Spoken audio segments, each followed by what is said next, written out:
Olá, no Repórter Eco de hoje você acompanha uma viagem até a floresta de Ipanema, uma área preservada que abriga trechos da Mata Atlântica, do Cerrado e prédios históricos.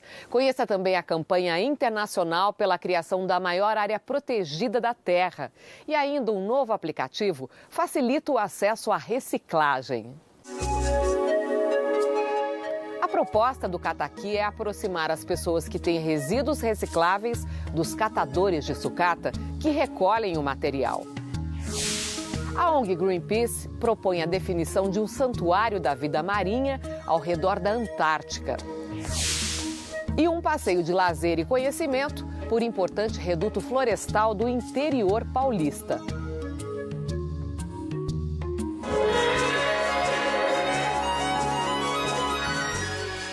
Um aplicativo faz sucesso ao conectar quem tem material reciclável com os catadores que recolhem os resíduos. É o Cataqui, que foi lançado pelo Pimp My Carroça.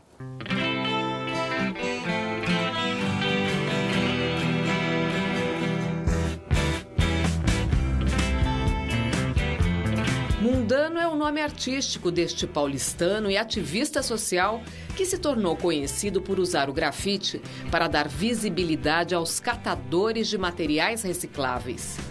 Ele é um dos idealizadores do Pimp My Carroça, um movimento apoiado por financiamento coletivo que, além de colorir e sinalizar as carroças dos catadores, em 2012 virou uma organização não governamental para valorizar e fazer a inclusão social desta categoria, que hoje é representada por cerca de 800 mil pessoas no Brasil. Eles fazem uma prestação de serviço público, né? Limpeza pública, coleta seletiva e também a logística reversa, e não são remunerados por isso.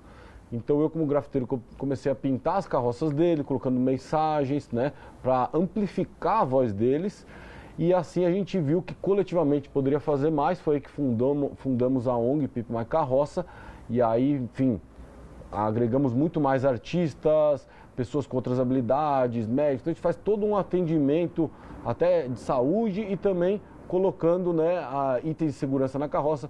Então virou um grande assim, universo de pessoas querendo ajudar os catadores, porque eles merecem e tem muita injustiça social. Então essa é a nossa causa mesmo.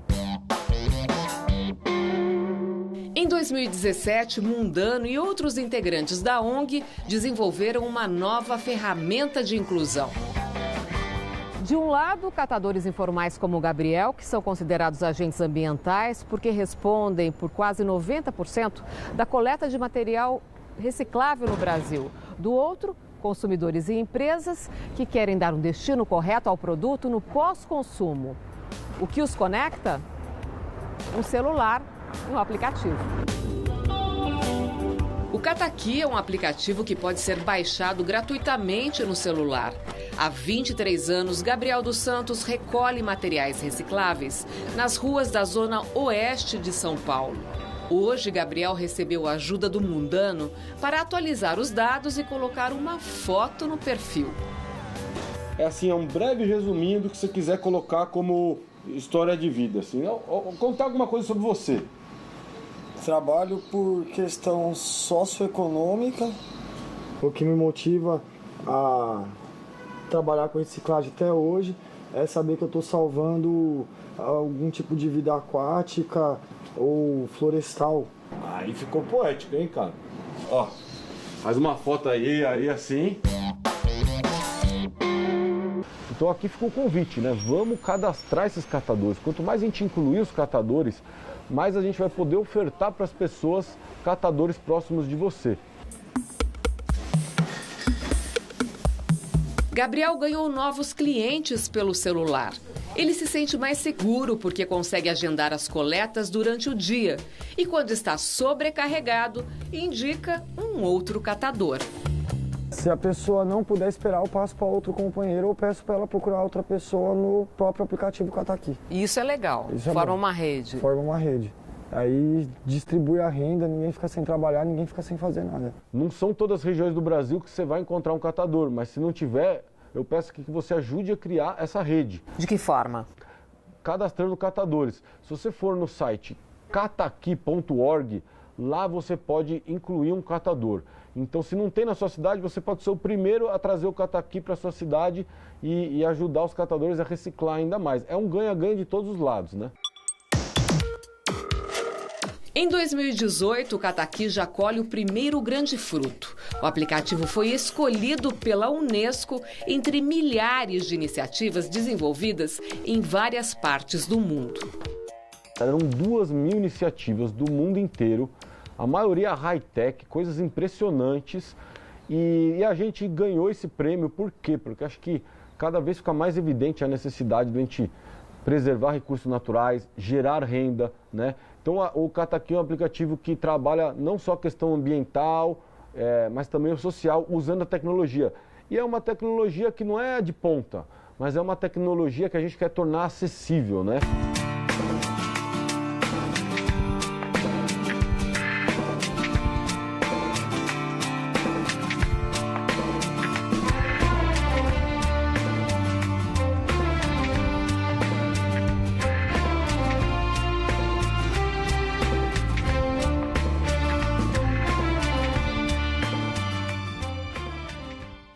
Você acompanha agora alguns dos fatos e pesquisas na área de meio ambiente que tem destaque aqui no Repórter Eco. O avanço do desmatamento no Brasil pode colocar em risco o compromisso que o país assumiu no Acordo da ONU de Paris contra o aquecimento global. O alerta foi lançado por pesquisadores brasileiros em artigo publicado na Nature Climate Change, uma das revistas científicas mais importantes do mundo. Segundo o texto, as negociações políticas do governo federal, especialmente com a bancada ruralista, afetam o controle do desmatamento na Amazônia e no Cerrado. Foram assinadas medidas provisórias e decretos que reduziram o tamanho de áreas protegidas e as exigências do licenciamento ambiental, além de suspenderem as demarcações de terras indígenas. Os cientistas dizem que essas e outras medidas que aceleram a destruição das florestas foram decididas entre 2012 e 2017, revertendo a tendência de diminuição do desmatamento da década anterior. Normalmente, as árvores em crescimento absorvem o gás carbônico da atmosfera para formar o tronco, galhos e folhas. Quando são cortadas ou queimadas, o CO2 é liberado novamente. Os pesquisadores calculam que, no pior dos casos, as emissões de gases estufa por desmatamento podem retornar aos índices do século passado. E se esse cenário se confirmar, o Brasil vai emitir quase 2 bilhões de toneladas de gás carbônico em 2030, quase o dobro da meta assumida pelo país no acordo internacional. Para cumprir o acordo, o país teria que gastar 2 trilhões de dólares, mais que o valor do PIB, o Produto Interno Bruto, em 2017.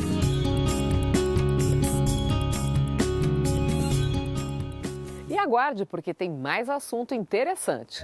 A ONG Greenpeace propõe a criação da maior área protegida da Terra no entorno da Antártica. O Repórter Eco volta daqui a pouco.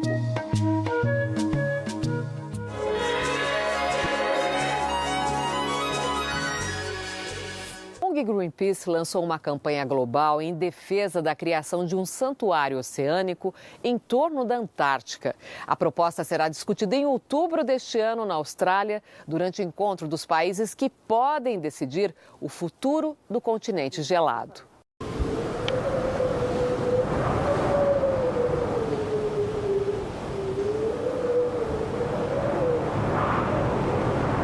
Ninguém mora nesse pedaço do planeta.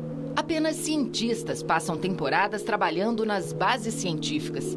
Cerca de 1.000 pessoas, divididas nos laboratórios de 30 países, entre eles o Brasil. São 14 milhões de quilômetros quadrados de gelo e frio. A Antártica tem papel essencial na Terra. É o principal regulador térmico, controla as circulações atmosféricas e oceânicas, influencia o clima e a vida na Terra. Este bem da humanidade preserva uma das maiores reservas de gelo e água doce, além de abrigar espécies animais importantes. É a Antártica que é a casa de diversas espécies ameaçadas de extinção, baleias, golfinhos, focas, pinguins. Então, a Antártica não é um território brasileiro, da Argentina, da Austrália, da Europa ou da Alemanha. Na verdade, a Antártica é um território que tem que ser protegido para o bem-estar do mundo. Para chegar à Antártica, são no mínimo 60 horas de viagem. Extremo sul do planeta. O continente fica a 1.000 quilômetros do chamado fim do mundo, o Ushuaia, na Argentina. Mas nem esse isolamento geográfico tem conseguido manter a região a salvo. Na expedição que o Greenpeace fez para a região antártica em 2008, e na ocasião eu fui uma das principais pesquisadoras a bordo, a gente fez uma série de amostragens e a gente conseguiu encontrar lá garrafas PETs, microplástico, pedaços de sacola plásticas que vêm certamente de continentes ou embarcações que trafegam nessa região. E esse lixo plástico, ele é bastante impactante para a vida marinha, porque muitas vezes uma sacola plástica à deriva nos mares pode ser confundido com um tipo de alimento de algumas outras espécies. E essas espécies acabam sendo levadas à morte.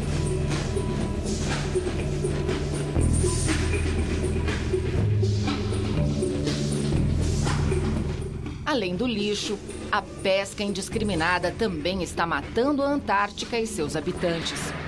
No ano de 2017, uma pesquisa inclusive mostrou que numa temporada, uma colônia de pinguim foi praticamente dizimada, restando apenas 2 filhotes que morreram de fome, justamente por conta do impacto das mudanças climáticas e também dessa indústria da pesca do camarão no continente antártico.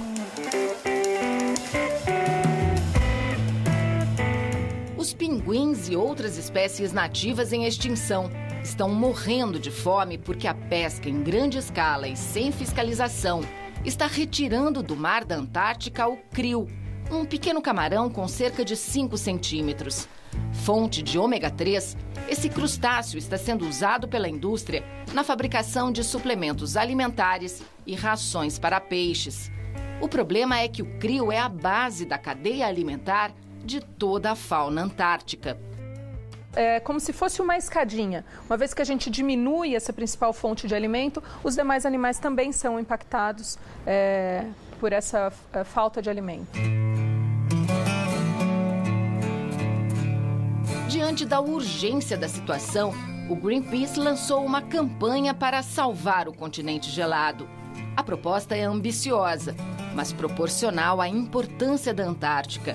Uma petição pública, aberta na rede mundial de computadores, está colhendo assinaturas para criar a maior área protegida da Terra.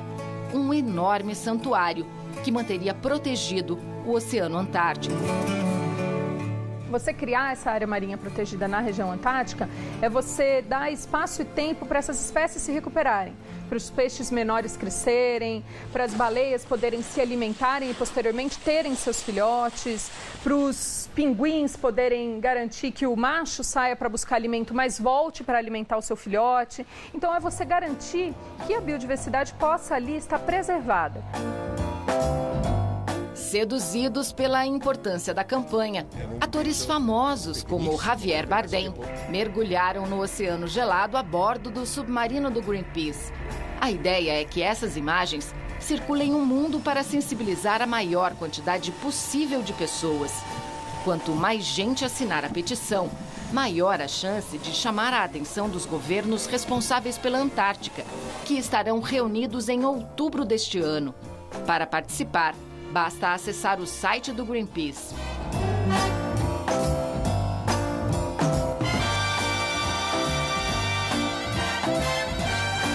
Para nós esse apoio é bastante importante porque mostra que a Antártica não é importante para o Brasil, para a Argentina, para a Austrália. A Antártica é importante para o mundo, é importante para o equilíbrio do planeta.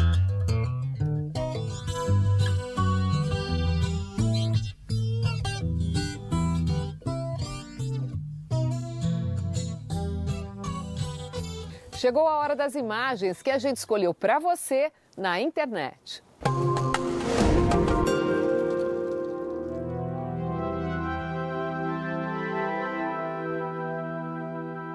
Esta pequena água-viva de apenas 2 centímetros intriga os cientistas. É o único ser vivo imortal da Terra. Um sonho que sempre acompanhou a humanidade. morre de causas naturais, só quando atacada por um predador.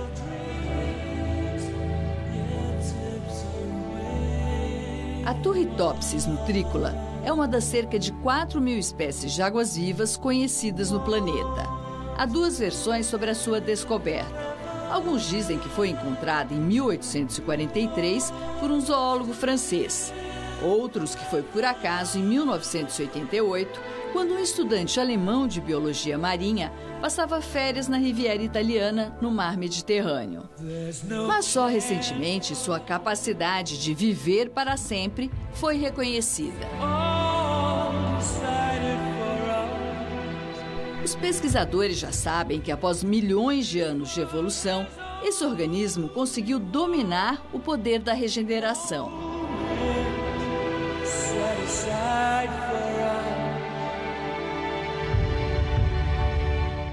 Ela começa a rejuvenescer quando está em uma situação de estresse ou em perigo de ataque.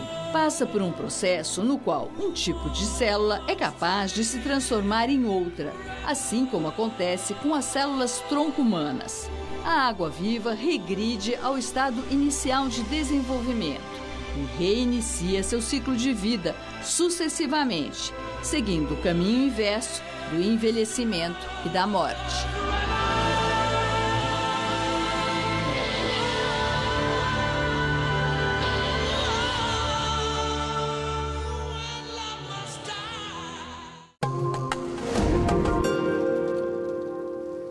E você vai ver a seguir. Uma viagem de ecoturismo à floresta de Ipanema, no interior paulista. O Repórter Eco volta daqui a pouco.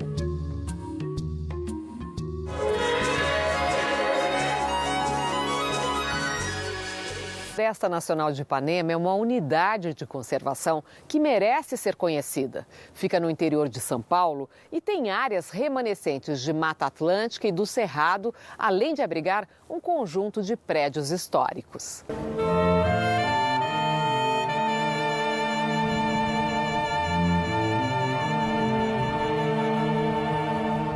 Um berçário da vida.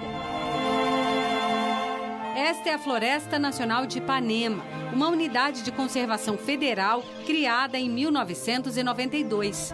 Fica a 120 quilômetros de São Paulo e abrange parte dos municípios de Iperó, Araçoiaba da Serra e Capela do Alto. É um dos maiores remanescentes de Mata Atlântica do Brasil. No mundo, você tem 25 hotspots, que são áreas imprescindíveis para a conservação da biodiversidade. 2 deles estão aqui na Floresta Nacional de Ipanema, o Cerrado e a Mata Atlântica. Então, só isso, qualquer área no mundo que preserve esses 2 biomas, já é bastante importante. Quem vê hoje a mata fechada não imagina que quase tudo isso já foi lavoura. Já foi desmatado, já foi do Ministério da Agricultura, teve vários plantios, então hoje o nosso trabalho é recuperar floresta. A história da ocupação desse pedaço de Brasil começa quase junto com a história do país. Nós estamos aqui numa área que é um sítio arqueológico chamado Afonso Sardinha, porque é em homenagem ao português Afonso Sardinha, que veio em 1590 e encontrou minério de ferro aqui no Morro Araçoiaba. Ao longo dos séculos, a vegetação aqui no Morro Araçoiaba foi dizimada. Testemunha da história e da mata original, apenas essa imensa figueira branca, uma sobrevivente que só não desapareceu porque sua madeira não tinha valor comercial.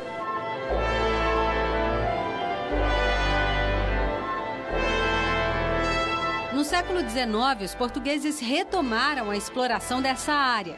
Construíram aqui a Real Fábrica de Ferro. A história encravada nos prédios antigos é paixão deste analista ambiental. Esse conjunto de prédios e imóveis aqui é um dos primeiros empreendimentos industriais do Brasil, né? Foi criado a partir de 1810 com uma carta régia de Dom João VI e que se instalou aqui a Real Fábrica de Ferro. Do ponto de vista econômico, essa área teve uma grande importância porque foi um dos maiores empreendimentos durante o Primeiro e o Segundo Império, né, de fornecer matéria-prima para a indústria brasileira. Tanta modernidade atraiu os olhos da coroa. tanto que o próprio Dom Pedro II se hospedou neste sobrado 4 vezes. Para homenagear a maioridade do imperador, o pórtico foi esculpido com capricho e permanece ali desde 1840. Foi uma localidade bastante visitada pelos naturalistas e viajantes do século XIX. Então podemos citar desde o francês Saint-Hilaire, o Naterre, Langsdorff, todos passaram por aqui e produziram informações, né, que são importantes para a gente conhecer um pouco o histórico da ocupação do homem na Mata Atlântica, no Sudeste brasileiro. Muito do que se conhece da biodiversidade brasileira se deve aos estudos que ocorreram aqui. Como exemplo, o mico-leão preto, né, que é uma espécie de macaco ameaçadíssimo, que o primeiro indivíduo conhecido na natureza foi aqui. Durante a Guerra do Paraguai, saiu daqui o ferro usado na fabricação das armas para o Exército Brasileiro, que herdou os prédios em 1895 durante o governo republicano. Hoje, a sede continua de pé, tombada pelo patrimônio histórico. Já o tesouro natural foi preciso restaurar. Para plantar sementes da conservação, existe o programa de reflorestamento, que germina da perseverança de seu Jonas. Quando as sementes enchem os galhos das árvores, lá vai ele, em busca de matéria-prima. No viveiro, ele planta as sementes. Quando as primeiras folhas brotam, as mudas vão para o berçário. Ali permanecem até chegar a hora da rustificação e depois já estão prontas para compor a floresta. Jonas, nascido em 5 de junho, o dia do meio ambiente, sabe que nas mãos dele muitas sementes ganharam a chance de se tornar árvores. Chutando assim, que no caso eu que coordenei, foi plantado, mais de 20 mil. As crianças vêm de todo canto para aprender como recompor a floresta e levam um dever de casa, uma semente nativa da Mata Atlântica para plantar. Para não desmatar, que as árvores são importantes para a gente. Sem árvores não existe vida na Terra, porque ela transmite o ar que nós respiramos. Estamos preparando as pessoas para assumirem os nossos lugares para continuar esse plantio, que é o grande objetivo. Aqui dentro funciona a Acadebio, Academia de Biodiversidade do Instituto Chico Mendes, órgão ligado ao Ministério do Meio Ambiente, fundada em 2009. Toda a nossa formação aqui, ela tem como princípio melhorar o nosso desempenho no alcance dos nossos objetivos de conservação. Um outro projeto da Flona é o de proteção das abelhas sem ferrão. Entre elas, a Jataí, a menina dos olhos da analista ambiental Verônica Schuller.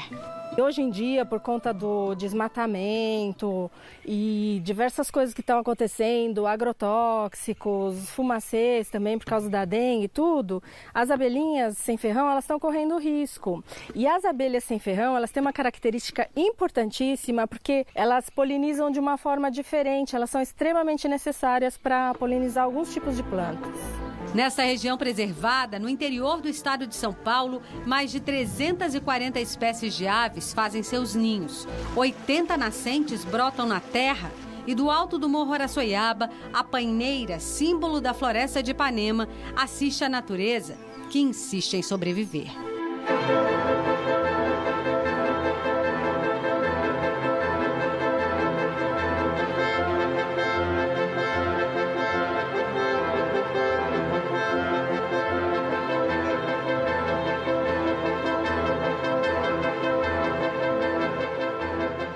Você pode rever as reportagens pelo Cultura Digital. Baixe o aplicativo gratuitamente no seu celular. Acompanhe o programa também pelo youtube.com/repórtereco TV Cultura. E não esqueça de curtir a nossa página no Facebook. E a gente encerra hoje com um pensamento do filósofo francês Luc Ferry, autor de vários livros, entre eles Aprender a Viver. Só se atinge a serenidade vencendo o medo. É o medo que nos torna egoístas e nos paralisa, que nos impede de sorrir e de pensar de forma inteligente, com liberdade. Repórter Eco, até o próximo programa.